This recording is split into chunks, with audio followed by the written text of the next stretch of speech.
park, and we care. We do care. So what is a feasibility study? What's the purpose of a feasibility study? It is a thorough investigation of the site conditions. We're working with an environmentally sensitive area. It's important to us, and I know it's important to you. It will provide a framework for a very methodical approach going forward for not just trail improvements, because that's just one aspect of this project, but restoring the ecosystem, restoring the forests. I can promise you, we are not making radical changes on this project. We are actually preserving, protecting, and restoring this park. I think you'll be very pleased. Tasks that we performed throughout the study include preparing a topographic survey, a tree survey. We surveyed over 800 specimen trees in addition to some smaller trees that don't qualify as specimen, for the sole purpose of preserving and protecting those trees. I promise you, we are not removing any trees that are healthy. And that's what this report will tell us. In addition to the site survey, the tree survey, we have reviewed best management practices for working within environmentally sensitive areas, for building trails within environmentally sensitive areas. And let me be clear, we are not just building trails, but we are improving the existing trails that you have within the park. So we are building upon the existing conditions that you have. We've developed a cost estimate, and we've developed an action plan going forward. But first, before I do get into the presentation, I want to introduce our team of experts. I see a few of our experts haven't made it yet because they're coming from across town and traffic is really bad today with the rain. And soon, hopefully the fog will lift and it'll be sunny again, on Memorial Park. But first and foremost, we have Joe Severin. He has not made it yet, but he is on his way. He is with Long Engineering, and he is the civil engineer and the land surveyor for the project. He has provided us with assistance on the regulation requirements, as well as surveying the site and keeping us out of trouble. Next, we have Chris Hughes from Brookwood Tree. You'll just raise your hand. Thanks, Chris. Chris is a certified arborist. He has spent many hours in the field assessing over 800 trees, and we're very proud to have him on the team. Brian Wilson, actually I see you in the back there, from Trees Atlanta. Thank you for coming tonight. He has been an integral part of this team. He is an urban forester and an expert on native plant restoration and restoring forest ecosystems. So that truly is a blessing. And then a few people that could not make it tonight that have been integral to this project: Dan Calvert with the City of Atlanta Parks Department, Andrew Walter with the Department of Watershed, and have I missed anybody? There's been several other folks. Corey Rayburn with the Department of Watershed, and then also the City Arborist with the Parks Department. So, those are our team members. All right, let's get started, I think. I'm ready to go. And bear with me, we originally reserved the chapel, which has a very large screen system.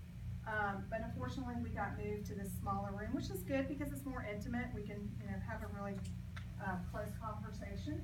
But the downside of that is we have smaller screens to work with. So bear with me on that. The report will be available once it's approved by the Parks Department, and it's under review right now. Okay, so bear with me for 1 second. So we met in April on the site. It was Earth Day. We all kicked off the project at the park, and we spent probably 5 to 6 hours walking the park, sharing ideas, and really just sharing knowledge and understanding what the boundaries were, understanding some of the neighborhood concerns. And so we took that opportunity to define the limits of work and really set the parameters for the survey and the tree survey. So while the tree survey was underway, us folks at HGOR, we went back to our desks and we pulled together the research aspect that goes back into the park, okay? And so I'm gonna go through that with you. Just a second. Before I do, I want to go over a few of the goals that we generated through this report. And that is, there's 5 goals here for this project. Not just for the report, but for the project, excuse me. Enhance walkability and connectivity. Number 2, assess and preserve, restore the tree canopy and the ecosystem within the park, the forest, if you will. Number 3, restore the native plant communities within the park and the trail system. And that involves some invasive species removal, which we will get into. Number 4, improve the user experience and provide connectivity and connections to park amenities and to surrounding amenities. And then most importantly, address erosion, drainage, and help mitigate flooding.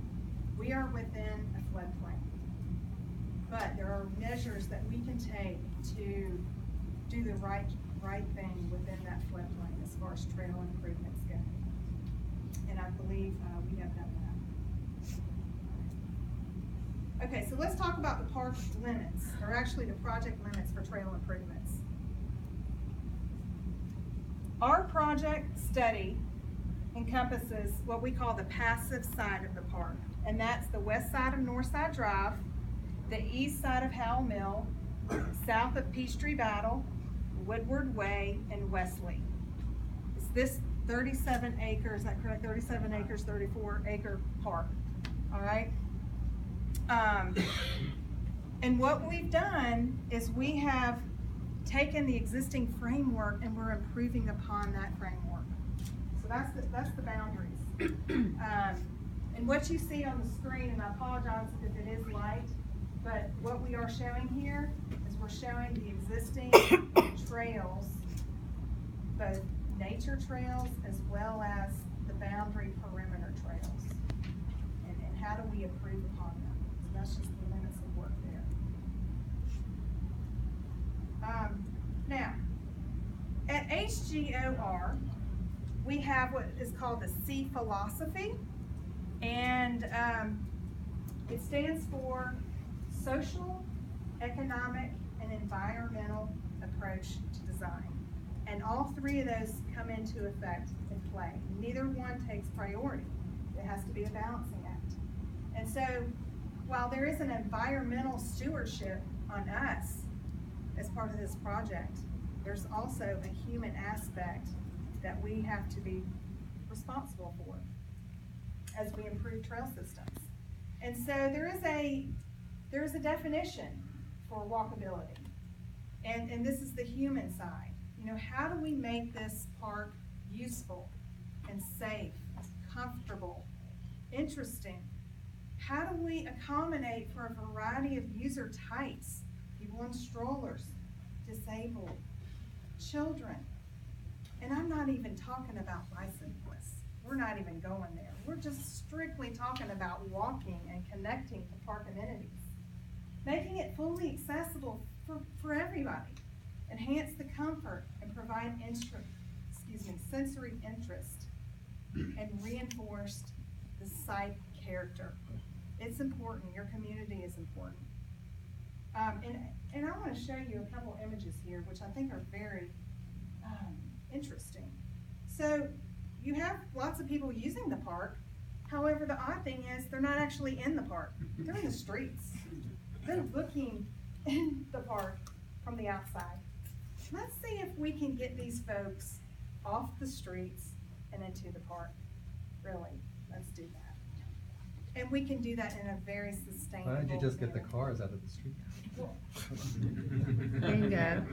That would be a great thing too. They really don't want to be off the street, as your chairman said. She wants to run around the park. She doesn't want to be in the park. So let's refrain from commenting. Let's be respectful of time. I understand this is very important for you guys, and we will take every question we can within the time frame that we have. It is important.